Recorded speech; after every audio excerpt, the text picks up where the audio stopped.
సూర్యాపేట జిల్లాను మద్దురహిత జిల్లాగా తీర్చిదిద్దడమే లక్ష్యంగా పోలీస్ శాఖ ప్రత్యేక చర్యలు చేపడుతుందని డీఎస్పీ ప్రసన్న కుమార్ తెలిపారు. జిల్లా కేంద్రంలోని ప్రభుత్వ ఆసుపత్రిలో ఏర్పాటు చేసిన డి అడిక్షన్ కేంద్రాన్ని పట్టణ సీఐ వెంకటతో కలిసి ఆయన సందర్శించారు. ఈ సందర్భంగా చికిత్స పొందుతున్న 4 బాధితులను పరామర్శించి వారికి పండ్లు పంపిణీ చేశారు. అలాగే మత్తు వ్యసనాల నుంచి బయటపడేందుకు ప్రోత్సాహ క్యారమ్స్, చెస్ వంటి ఇండోర్ గేమ్స్ కిట్లను అందజేశారు.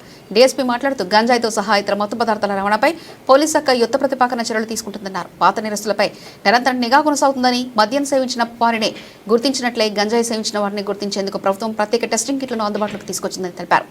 వ్యసనాల బారిన పడిన యువత స్వచ్ఛందంగా డి అడిక్షన్ కేంద్రంలో చేరి చికిత్స పొందాలని సూచించారు.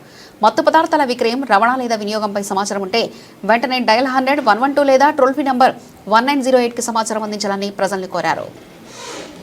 ఈ నెల 26వ తారీఖు నాడు international drug against abuse and awareness ప్రోగ్రాంకు కార్యక్రమం ఏర్పాటు చేయడం జరిగింది.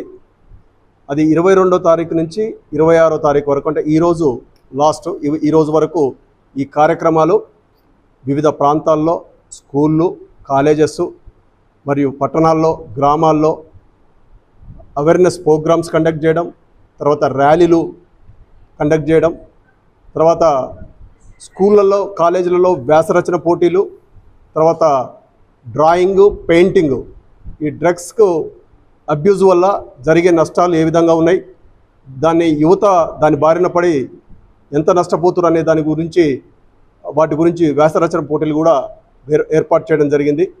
అందులో భాగంగానే రోజువారీ కార్యక్రమంలో భాగంగానే ఈరోజు డి అడిక్షన్ సెంటర్ మన గవర్నమెంట్ హాస్పిటల్లో గౌరవనీయులు మన జిల్లా కలెక్టర్ గారు ఏర్పాటు చేసిన మన గవర్నమెంట్ యొక్క ఆదేశం ప్రకారం మరియు మా జిల్లా ఎస్పీ గారు కె నరసింహ ఐపీఎస్ గారి సూచన మేరకు ఇక్కడికి డి అడిక్షన్ సెంటర్కు రావడం జరిగింది.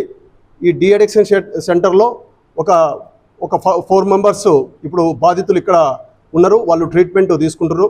వాళ్ళందరినీ కూడా పరామర్శించడం, వాళ్ళకు పళ్ళు మరియు ఇతర వాళ్ళకు ఇవ్వడం జరిగింది. అదేవిధంగా ఈ డి అడిక్షన్ సెంటర్లో మన జిల్లా ఎస్పీ గారి ఆదేశాల ప్రకారం మరియు మా గౌరవనీయులు మన రాష్ట్ర డీజీపీ గారి ఆదేశానుసారం వాళ్లకు క్యారమ్ బోర్డ్స్ మరియు చెస్ ఇండోర్ గేమ్స్ ఆడడానికి వాళ్ళకు అందజేయడం జరిగింది. అంటే ఇక్కడ ట్రీట్మెంట్ పొందే వాళ్ళకు కొంత ఉపశమనం కలిగించడానికి అని చెప్పేసి ఇవి అందజేయడం జరిగింది. వీటన్నిటి ఉపయోగించుకోవాలి. మనం మొదటి నుంచి మన సూర్యాపేట పట్టణంలో, మన జిల్లాలో మనం మొదటి నుంచి కూడా ఈ డ్రగ్స్ మీద వ్యతిరేకంగా చాలా పోరాటాలు చేస్తున్నాం. అంతేకాదు ఒక విధంగా చెప్పాలంటే ఒక యుద్ధం ప్రకటించి మన సూర్యాపేట జిల్లాలో, పట్టణంలో, మన రాష్ట్రంలో ఏ ప్రాంతం నుంచి కూడా డ్రగ్స్, మన గాంజాయి కానీ మరియు మత్తు పదార్థాలు కానీ ఇక్కడికి రాకుండా అన్ని రకాల చర్యలు చేపట్టడం జరుగుతుంది. అంతేకాదు ఇంతకుముందు ఎవరైతే ఈ కార్యకలాపాలకు పాల్పడ్డారో వాళ్ళందరి మీద క్రిమినల్ చర్యలు తీసుకోవడం జరిగింది.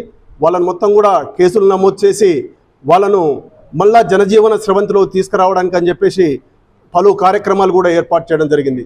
అంతేకాకుండా రిపీటెడ్గా ఎవరైతే ఈ నేరాలకు పాల్పడుతున్నారో వాళ్ళందరి మీద షీట్స్ ఓపెన్ చేయడం మరియు వాళ్ళ మీద క్లోజ్ సర్వేలెన్స్ పెట్టి వాళ్ళ యొక్క మూమెంట్ని ఎవ్రీడే అబ్జర్వ్ చేసి వాళ్ళను దాని వైపు మళ్ళీ వెళ్లకుండా, ఆ డ్రగ్స్ వైపు మళ్ళీ వెళ్లకుండా కఠినమైన చర్యలు తీసుకొని నిఘా ఏర్పాటు చేయడం జరిగింది. ఇదంతా కూడా 24 అవర్స్ 365 డేస్ వాళ్ళ మీద సర్వేలెన్స్ ఉంచడం జరిగింది. అంతేకాకుండా వాళ్ళు ఎవరైనా సరే మళ్ళీ ఈ కార్యకలాపాలకు పాల్పడ్డ వాళ్ళు ఒకవేళ నిజం చెప్తున్నారా లేదంటే అబద్ధం చెప్తున్నారా అని చెప్పేసి 26th డ్రగ్ అవేర్నెస్ డే సందర్భంగా పేషెంట్స్కి ఇక్కడ అవేర్నెస్ ప్రోగ్రాము ఇంకా ఫ్రూట్స్ డిస్ట్రిబ్యూట్ చేశాము. సో ఇక్కడ మాకు ఏటీఎఫ్ సెంటర్ ఉంది. స్పెసిఫిక్గా డ్రగ్ అడిక్షన్ అంటే ఆల్కహాల్ కానీ, స్మోకింగ్ కానీ, కెన్నాబిస్ కానీ ఇంకా రకరకాల డ్రగ్స్కి ట్రీట్మెంట్ అనేది ఇక్కడ చేయబడుతుంది. డైరెక్ట్గా ఎవరికన్నా తల్లిదండ్రులకి కానీ, ఎవరికన్నా వాళ్ళ పిల్లల్లో తేడా ఉన్నా, లేకపోతే హస్బెండ్కి కానీ ఎవరికన్నా బిహేవియర్లో తేడా ఉన్నా డైరెక్ట్గా ఓపీ కన్నా తీసుకురావచ్చు. లేదా ఒక్కొక్కసారి అనుమానాస్పద స్థితిలో పోలీసు వాళ్ళు కూడా తీసుకొస్తున్నారు. అటువంటి వాళ్ళకి మేము టెస్ట్ చేసి, so 12 drug screening testing kit ఉంది. సో అందులో ఆల్కహాల్ కాకుండా మిగిలిన అన్ని డ్రగ్స్ ఏమన్నా ఉంటే, కన్జ్యూమ్ చేసి ఉంటే అందులో బయటపడుతుంది. సో అటువంటివి ఏదైనా బయటపడితే వాళ్ళకి మేము టెస్ట్ చేసి ట్రీట్మెంట్ ఇచ్చి ఫస్ట్ అక్యూట్ ట్రీట్మెంట్ ఉంటుంది, మెయింటెనెన్స్ ట్రీట్మెంట్ ఉంటుంది.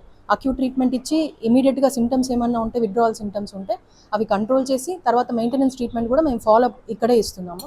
సో ఎవ్రీ ఫాలోఅప్ కూడా కౌన్సిలింగ్ ఇస్తాము, డ్రగ్స్ ఇస్తాము, యాంటీ క్రేవింగ్ డ్రగ్స్ ఇస్తాము. సో కంప్లీట్ ట్రీట్మెంట్ అనేది ఇక్కడ చేయబడుతుంది. సో ఎవరికైనా ఇట్లాంటి డ్రగ్ అడిక్షన్ ప్రాబ్లమ్స్ ఉన్నా, అంటే ఎలా గమనించాలి అని అంటే, నిద్రలో తేడాలున్నా, ఆకల్లో తేడాలున్నా, పెర్ఫార్మెన్స్ అంటే చదువులో వెనకబడున్నా, లేకపోతే వాళ్ళు ఉద్యోగానికి సరిగ్గా వెళ్ళకుండా ఉన్నా, ఇంట్లో బిహేవియర్ సరిగ్గా ఫ్యామిలీ మెంబర్స్తో సరిగ్గా లేకున్నా, ఎక్కువ గొడవ పడుతున్నా, ఇలాంటివి ఎక్కువ అంటే ముందులాగా మనిషి లేకుండా పూర్తిగా బిహేవియర్ అనేది తేడా ఉంటుంది. డైలీ ఫంక్షనింగ్ అనేది కూడా మారిపోతుంది.